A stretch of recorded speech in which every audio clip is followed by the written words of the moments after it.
A little bit from Prince. Again, that's going to hurt when you're able to stack those, again, a mage's equivalent of free hits. Of course, just the amount of utility. Like, this lineup can actually do anything it wants.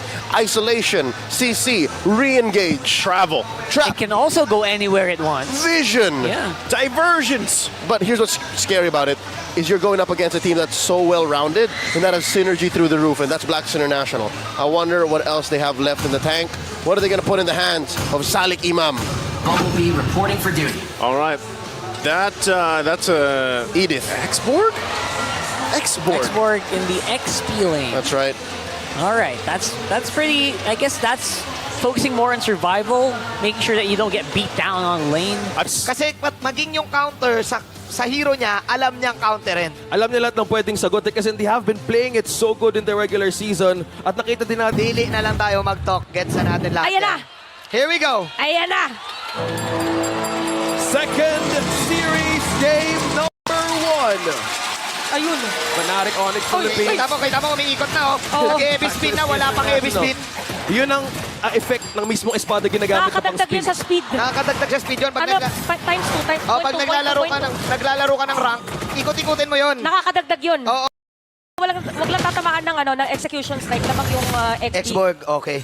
Tignan natin. Lord, ang ibaba natin ni King Kong. Here we go. Gem once again with the penalty zone. Zoning 3, zoning 2. Escalera getting a kill. Sabay, yun na ang turtle ni King Kong. Wow, the zone out of Fnatic Onyx Philippines. Sumata nila kanina on to Haji na hindi pwedeng makapasok doon. Ang onward flicker combo na pwedeng ma-1 sa mismo objective take na yun, Chantel. Yes, and may kita natin dito para pagdating doon sa mayam. Mag-all in, isolate Kelra, give him the farm. Kasi isa yun sa mga win condition. Eto na, okay, Oheb with the entropy out. Pero kaya bang mapatumpa? Kaya! BMI out para kay Kelra. Getting that last hit. Para dito sa Onyx, mawawala si Oheb. As in Sui, susugod. Pre-kill sa bottom side ng Fnatic Onyx PA. I would like to commend the position of, again, Escalera kung paano niya naghinintay na mag-switch. Teka lang ha. Okay, Pinakap. Oh. Yue getting the kill onto Kelra. And going back to my thought, grabe yung position yung ginagawa ni Escalera dito. Hinihintay niya kung kailan mag-switch yung entropy. At doon mismo na-trap si Oheb. Okay, tingnan natin. Flamethrowers coming out from Edward. Second turtle, Penalty zone. Step once again with the penalty zone. Nirespeto na ngayon ni Shinsui. Lumayo sila. Toon para kay Shinsui. Nandito si Oheb. Tubo position. Then again, King Kong medyo makunat. King Kong with a retribution. Grabe yung layering of... Protect todo, no? Mapapasana all ka na lang. Sana all ganito yung tank ko. Okay. Set up coming out from King Kong. Matutulak sa babat na malayo. Oheb will entropy out. Magsusurvive si UN. Si Oheb dito. May E1 this time si Shinsui. Okay. Makakuha sila ng kill. Pero free hit doon sa bandang likod. Si Super Mage, Super Prince at si Kelra.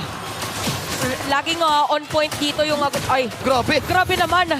Tinamad maglakad. Oo. Sa kabilang push lang nag-teleport. Mataas naman yung cooldown ko. Sige na lang. O para wala ding... Ay! Okay, pula doon si Edward. Gem. Edward, walang Ay! Ay, nako! Walang frag armor! Walang pinag armor. Sasabog Ay! pa. Flamethrower. Sabog. Gem with an outplay. Ay, yung sinasabi natin na lamang yung export pag hindi tatamaan na Ni Kelra against Oheb. That's a one item lead for Kelra. It means mas masakit ang damage output. face check. Good news to BMI. Oy, entropy! Entropy out. Placing duet para kay Kelra. Sasolin ni Haji. Haji. Binaban ang armor. Okay, binabanatan si Kelra ngayon. Haji flickering in to death. Nakaabang doon. Sina Escalera and companies. And napunish si Haji. Escalera with the counterplay at napakabilis umikot kita Fnatic Onyx Philippines and a push. Maintindihan mo ba't ginawa ni Haji yun? Kasi alam niyang kaya niya patumbayin si Kelra. Full stack siya. Then again, Onyx once again. Kompletos Ricados yung laro dito. Pero binago pala Oo. ng Fnatic Onyx. I super agree. Hindi nga tayo nakakita ng mga diversion penalty zone pa eh. Wala pa. Oo, wala pa. Wala pang mga ganong setups for the side of Fnatic Onyx. It is clear na lamang ang Fnatic Onyx ngayon as a Blacklist International will try their best to counter this. Problem, 5v5, walang nagsisplit. Edward yung frag armor. Kailangan din ingatan being the front line. Uy, nakarangan. Ito na yung sinasabi natin adjustment din ng Black. Oy, wait. Uy, okay. Pipilit ba? Okay, that's a fake diversion. Diversion na nga, fake pa. Pero it's okay. Ito, divert. Walang frag armor si Edward. Walang nakalapit. Freely, a free lord for Fnatic Onyx Philippines. Fake na, diversion pa. Oh, parang Na nasisil ni Escarella ang bawat entry point ng Blacklist International. Yeah. And now, a Blacklist, what they need now is time para ma-activate yung damage ngayon ni Oheb. Okay, knock-up mula kay Haji. Walang pinipilit dito ngayon ng Fnatic Onyx. Gusto nila mag-push lang. They will just utilize the Lord if they can. But then again, this is a Nathan. Ang hirap mag-push kapag may Nathan kang kalaban. Mag-ult lang yan, tapos easy banat. Okay, wild charge, Escalera. Prinidik niya ata si Oheb.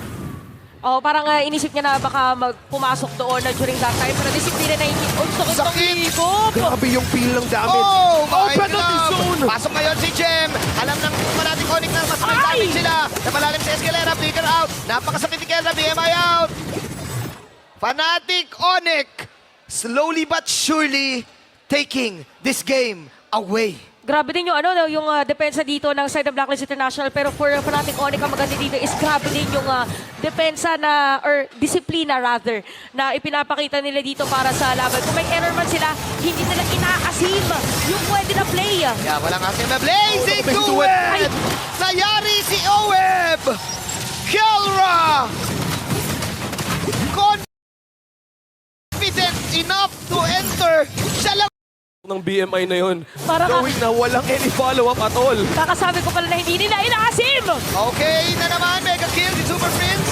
Dalawa na wala sa side ng Black Aray! International at napakasakit Aray! talaga ng dispersion vacuum. Napakasakit mo, Super Prince. Tapos saan sila, akala ko magka-teleport pa sila, gagawa na naman ng play. Kaya discipline at saka yung kay Kelra kasi dito is alam niya na if ever walang pang hold sa kanya. Wala nga panghuli. O, doon sa teamfight. Meron naman ng immortality si Edward dito. Medyo pumipitik na yung true damage niya versus the other players of Fnatic Onyx. Ayun na si ang classic Claude Louis como naka-travel. Sobrang layo ng BMI, pero sobrang effective sa pag-wave clear. Kelra doing the work Sapa. down bottom. Isa pa, oh. Ay, di na kailangan. Umangat lang si Kelra. Hahabol pa si Edward dito. Pero baka makakita na naman tayo ng isa pang TP play eh. Ay, Ayun, tinanggalan ng Piraga armor. Oo nga, Ginamit binibigyan. si Okay. Oh. Okay, forced out an ultimate out of Edward. So ang hirap lumapit. At yung Lord, freely taken again by Fnatic Onyx Philippines. At Onyx vault in the top lane. Mawala si Edward dito pero mababalik si Kelra. Oh my glove. Ang crucial ng pagkakakuha, yung pagkakaproc ng immortality dito ni Edward kasi meron ding Lord yung yung Fnatic Onyx. Oh my. And the real-time win rate is now at 66%.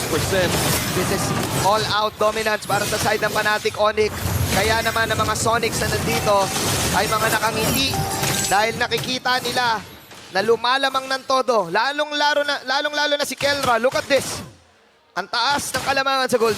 Oh, tsaka yung sa kills and assist din. Dahil din na maagad din siya sinama pagdating doon sa teamfight kasi meron siyang tagahatid eh. Di ba parang doon pala sa double laning may naghahatid agad. Oo nga eh. Tapos pag kailangan mag-clear ng linya, may mahatid agad. Kasi maganda din yung combo, Louie. Tapos meron kang blazing duet bigla. So masisira ang mga inhibitor turret dito ng Blacklist International. Conceal play. Escalera naghahanap. Sinusubukan nila makakuha ng isa. May Pero- call ang Fnatic Onyx. Maglo-lord lang muna ang Blacklist International. Again, this is a Nathan. Napakahirap niyan. Pag Nathan, pero maiibit si Sitsui dito. Entropy para kay Oheb. Ihit si Oheb doon sa bandang likod. Tingnan natin, kakayanin ba ng Onyx dito? But Jem will take the kill. Nawala na si Jem din. Tatlo na rin wala sa Blacklist. Pwedeng ilista. The mastery of the Louis Claude ay walang iba kundi nasa kamay ng Fnatic Onyx Philippines. Drawing the first point of this best of 5. Complete dominance on that game. The lead, the combo, yung Akai, Louis, and Claude